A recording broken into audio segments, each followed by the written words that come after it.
Hello student, welcome to mission 3D education. आज हम class 11th का चैप्टर नंबर 5 करने वाले हैं। Chapter number 5 complex number and quadratic equation. ठीक है, ओके। क्वाड्रेटिक इक्वेशन ये तो जाना पहचाना सा नाम लग रहा है, क्योंकि हमने 10th क्लास में भी पढ़ा है क्वाड्रेटिक इक्वेशन कैसे इसको हम सॉल्व करते हैं। ठीक है, तो पहले हम क्वाड्रेटिक इक्वेशन पे ही बात करेंगे, फिर बाद में हम कॉम्प्लेक्स नंबर पे बात करेंगे। Quadratic equation, so quadratic equation का जो जनरल फॉर्म होता है x square plus b x plus c. Okay, अच्छा, this is the coefficient of x square, this is the coefficient of x and this is the constant of. ठीक है, अच्छा, इसको solve कैसे करते थे? तो हम सॉल्व करते थे, एक तो हो गया हमारा फैक्टराइजेशन मेथड, जिसको मिडिल टर्म में स्प्लिट करते थे। एंड नेक्स्ट थिंग होता था कि जो हम क्वाड्रेटिक फॉर्मूला इसमें लगाते थे। क्वाड्रेटिक फॉर्मूला लगाने के लिए हम क्या करते थे? डिस्क्रिमिनेंट का यूज करते थे। एक बार आपको मैं रिमाइंड करा देता हूँ, जो डिस्क्रिमिनेंट हमारा होता था बी स्क्वायर माइनस 4ac। ठीक है, ये हमारा जो रूट्स होते हैं, इसके जो क्वाड्रेटिक इक्वेशन के जो रूट्स होते हैं, इसके कैरेक्टर बताता था कि ये किस टाइप के रूट्स होंगे। रियल रूट्स होंगे या नो रियल रूट होगा। ठीक है, अच्छा, ये कैरेक्टर बताता तो किस तरीके से कैरेक्टर बताता था? अगर बी स्क्वायर माइनस 4ac अगर ग्रेटर देन 0, तो इसके जो रूट्स होते थे रियल रूट्स होते थे, रियल रूट्स। एंड यही अगर B square minus 4ac that means discriminant अगर लेस देन 0, तो ये नो रियल रूट्स होता था, नो रियल रूट्स। ये सारे सारे मैं 10th क्लास में किया है, real roots no real roots. ठीक है, अच्छा, ये नो रियल रूट्स कहने का क्या मतलब है? रियल रूट्स तो हमें पता है, रियल रूट्स क्या है। नो रियल रूट्स कहने का मतलब है कि रूट्स तो हमें मिलेगा, लेकिन वो कोई रियल नंबर नहीं मिलेगा। अच्छा, रियल नंबर नहीं मिलेगा तो क्या मिलेगा, इसके बारे में बात करते हैं। चलिए, हम यहाँ पे एक एग्जाम्पल लेते हैं। एग्जाम्पल लेते हैं, ये x square minus 4 equal to 0। So x square equal to 4। X की जब हम यहाँ से वैल्यू फाइंड करते हैं तो ये आता है प्लस माइनस रूट 4, यानी x equal to plus minus 2। ठीक है, अच्छा, ये जो एक्स की वैल्यू प्लस माइनस 2 है, यानी ये जो एक्स की वैल्यू है ये रियल वैल्यू है। एक केस में प्लस 2 और एक केस में माइनस 2।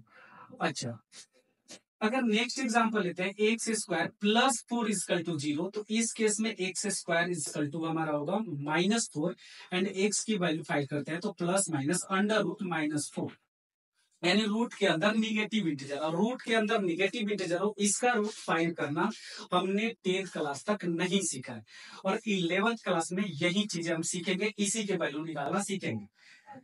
ठीक है, इसकी वैल्यू हम कैसे फाइंड करते हैं तो देखते हैं। अब इसके लिए हम यूज करते हैं कॉम्प्लेक्स नंबर, कॉम्प्लेक्स नंबर। अच्छा, ये तो 10th क्लास में हमने पढ़ा है, आई थिंक यहाँ तक आप लोग को समझ में आ गया होगा।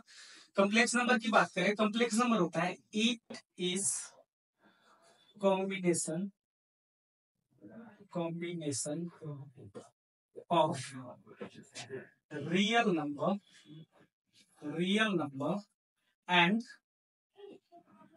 And imaginary number, imaginary number.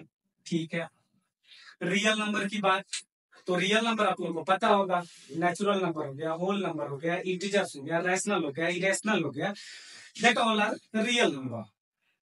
अब इसमें नया चीज जो है हमारा इमेजिनरी नंबर। इमेजिनरी नंबर क्या है, तो इसको हमें समझना है कि इमेजिनरी नंबर क्या है। ठीक है, अब हमने यहाँ पे ये रूट फाइंड किया था, x equal to under root minus 4, this is imaginary number.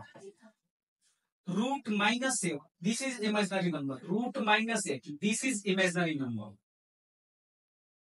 ठीक है, ओके।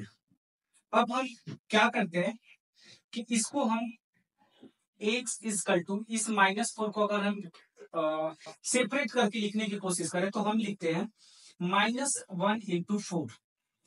ओके, फिर इसको और भी सेपरेट करते हैं तो -1 × √4। ओके, अब -1 की तो वैल्यू हम फाइंड नहीं कर सकते, -1 के रूट की वैल्यू हम फाइंड नहीं कर सकते। √4 हम निकालते हैं तो ये 2 और अंडर रूट -1। इसी अंडर रूट -1 को हम 2 आयोटा लिखते हैं, और ये जो आयोटा होता है, आयोटा, इसको हम सिंपली आई से रिप्रेजेंट करते हैं, और ये जब किसी नंबर के साथ लग जाता है वो इमेजरी नंबर होता है। ठीक है, चलिए, आई थिंक ये चीजें समझ में आ गया होगा। इमेजनरी नंबर आप लोगों को समझ में आ गया होगा कि इमेजनरी नंबर क्या होता है। ठीक है, नेक्स्ट जो है कि how to write complex number. Complex number को लिखते कैसे हैं? तो कम्प्लेक्स नंबर लिखने के लिए कम्प्लेक्स नंबर को हम जेड से डिनोट करते हैं, कैपिटल जेड, और फिर उसके बाद हम एक रियल नंबर लिखते हैं और एक इमेजनरी नंबर लिखते हैं। This is complex number. इसमें ये जो पार्ट होता है ये रियल पार्ट होता है, रियल नंबर, और ये जो होता है थ्री होता है, ये होता है imaginary part, imaginary number, imaginary number. So हमने डिफिनेशन में भी देखा है कि जो कम्प्लेक्स नंबर होता है रियल नंबर और इमेजनरी नंबर का कॉम्बिनेशन होता है। सो जेड इज क्या हो गया? Complex number, complex number.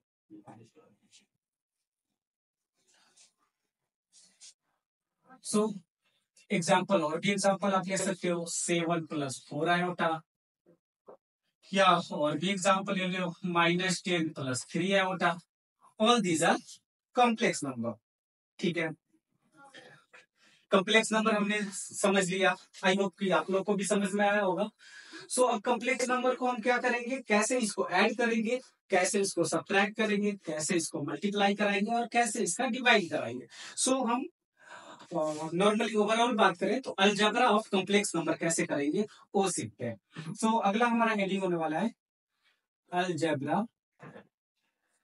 Of complex number. और अलजेब्रा में हम क्या क्या पढ़ते हैं? एडिशन पढ़ते हैं, सब्ट्रैक्शन पढ़ते हैं, मल्टीप्लिकेशन पढ़ते हैं, और डिवीजन पढ़ते हैं। यही तो होता है अलजेब्रा। ठीक है, तो अलजेब्रा हम कॉम्प्लेक्स नंबर का कर रहे हैं, सो कॉम्प्लेक्स नंबर का एडिशन देख लेते हैं। तो पहला हम एडिशन देखते हैं, एडिशन ऑफ कॉम्प्लेक्स नंबर। ठीक है, नॉर्मल सा एडिशन है, कोई टेंशन लेने वाली बात नहीं है, जैसे नॉर्मली हम एडिशन करते हैं बस उसी तरीके से करेंगे। अब एग्जाम्पल से हम इसको समझते हैं, ज्यादा क्लियर होगा, एग्जाम्पल से समझते हैं। सो हम दो कॉम्प्लेक्स नंबर लेते हैं और दोनों का सम देखते हैं, लाइक 2 + 3 आयोटा एंड 3 + 4 आयोटा। इन दोनों का हम सम करते हैं। तो कैसे सम करते हैं कि जो इसके अभी हमने देखा कि कॉम्प्लेक्स नंबर के दो पार्ट होते हैं, एक रियल नंबर होता है और एक इमेजनरी नंबर होता है। तो हम रियल पार्ट को रियल पार्ट में ऐड करते हैं और इमेजनरी पार्ट को इमेजनरी पार्ट में ऐड करेंगे। तो यहाँ रियल नंबर 2 है और यहाँ 3 है, दोनों को ऐड किए 5, प्लस यहाँ इमेजनरी पार्ट 3 आयोटा है, यहाँ 4 आयोटा है, दिस इज 7 आयोटा। 5 + 7 आयोटा, इन दोनों का सम हो गया 5 + 7 आयोटा। आई थिंक ये आपको समझ में आया होगा। नेक्स्ट चलते हैं सब्ट्रैक्शन। सब्ट्रैक्शन, तो नॉर्मली जैसे हम सब्ट्रैक्शन करते हैं इसमें भी सब्ट्रैक्ट करेंगे। तो एग्जाम्पल 3 + 4 आयोटा, और इसमें से हम सब्ट्रैक्ट कर देते हैं 2 + 3 आयोटा। ठीक है, 3 में से 2 सब्ट्रैक्ट किए तो ये 1, और 4 आयोटा में से 3 आयोटा सब्ट्रैक्ट किए तो 1 आयोटा, और 1 को लिखते रहिए, 1 हाइलाइट होता है तो यहाँ सिर्फ iota, 1 + iota. The difference of this complex number is 1 + iota. I think ये भी क्लियर होगा। अब आते हैं हम मल्टीप्लीकेशन पे, और थोड़ा सा आप लोगों को ध्यान देना होगा मल्टीप्लीकेशन पे। सो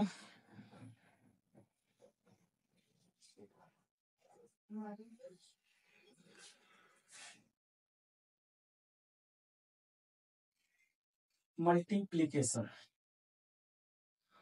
ऑफ कॉम्प्लेक्स नंबर,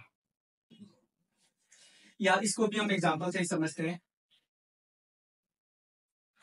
अब हमारे पास मान लेते हैं कि दो कॉम्प्लेक्स नंबर है, 2 + 3 आयोटा एंड 3 + 4 आयोटा। इन दोनों कॉम्प्लेक्स नंबर को हमें मल्टीप्लाई करना है। कैसे करना है?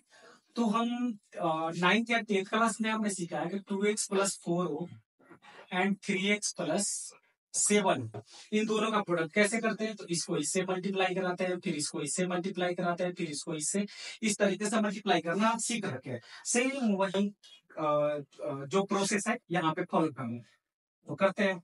2 में 3 से मल्टीप्लाई कराए तो 2 3 जा 6 प्लस 2 में 4 आयोटा से मल्टीप्लाई करे this is 8 iota and 3 iota में 3 से मल्टीप्लाई कराए this is 9 iota and 3 iota में 4 आयोटा से मल्टीप्लाई करे दिस इज 12 आयोटा स्क्वायर।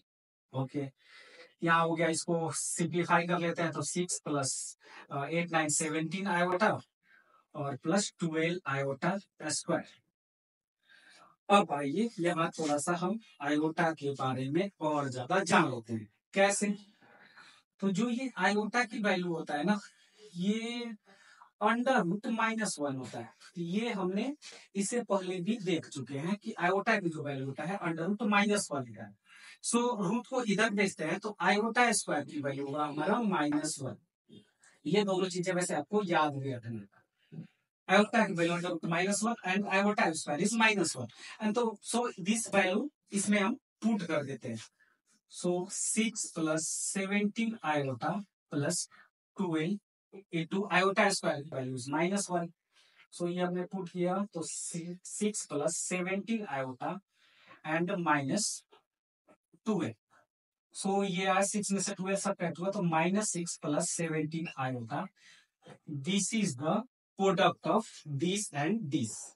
ठीक है, याद है ना, real number and imaginary number के कॉम्बिनेशन के फॉर्म में हो गया। दो कॉम्प्लेक्स नंबर का प्रोडक्ट हमें कॉम्प्लेक्स नंबर ही तो मिलेगा। हो गया। आई थिंक ये भी आप लोग को समझ में आ गया होगा, कोई भी हार्ड वाली बात ऐसी नहीं थी। तो इस चीज पे हमें बस थोड़ा सा ध्यान रखना है। ठीक है, नेक्स्ट करते हैं हम डिवीजन ऑफ कॉम्प्लेक्स नंबर। सो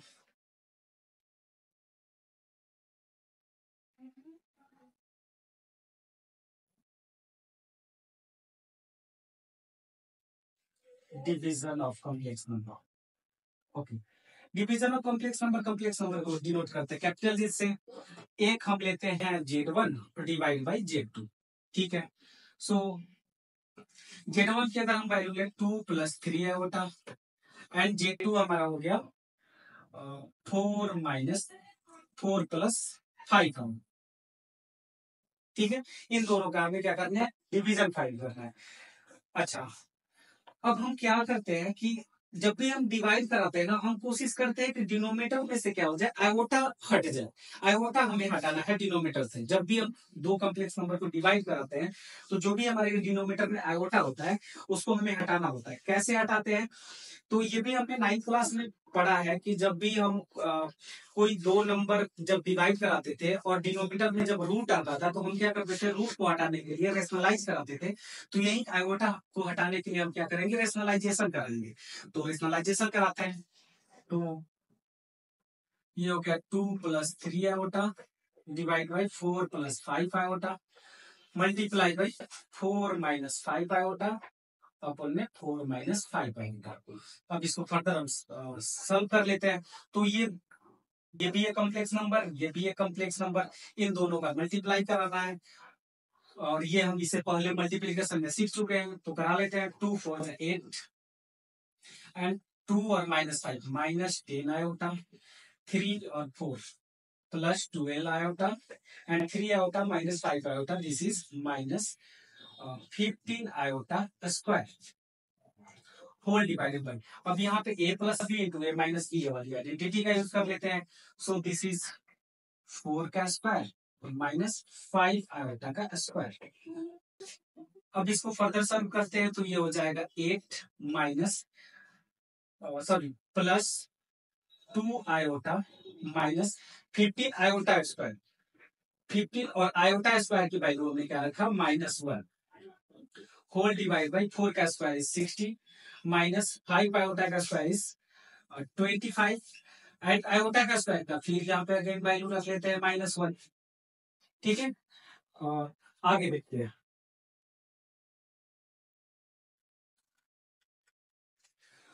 सो यहां से हमारा जो वैल्यू निकल के आया था 8 plus 2 iota and this is plus 15 whole divide by 60 plus 25। So ये हो गया 8 और 15 को हमने ऐड किया 23 plus 2 iota and this is 41। Right, ठीक है, डिनोमिनेटर से क्या हो गया, आयोटा हट गया। ठीक है, अब इसको हम क्या कर लेते हैं, सेपरेट करके लिख लेते हैं, ताकि रियल नंबर और इमेजिनरी नंबर दोनों अलग अलग हमें दिखे, क्योंकि रियल नंबर और इमेजिनरी नंबर का कॉम्बिनेशन होता है कॉम्प्लेक्स नंबर की, इसको अलग अलग करके हम लिख लेते हैं 23/41 प्लस 2 आयोटा अपॉन में 41। This is real part and this is imaginary part. So I hope कि आपको ये भी समझ में आ गया होगा। ठीक है, नेक्स्ट थोड़ा और कुछ छोटी छोटी जो छोटा छोटा जो कंसेप्ट का यूज होने वाला है उसको हम नेक्स्ट क्लास में करेंगे। अच्छा, ये जितना भी हम किए हैं इसमें अगर आपको कोई भी डाउट होता है तो आप कमेंट बॉक्स में लिख देना, हम उसको सॉल्व करने की कोशिश करेंगे। बाकी चैनल को आप लाइक करना और सब्सक्राइब करना, ताकि नेक्स्ट पार्ट हम जल्दी लेकर आए आपके लिए। Thank you.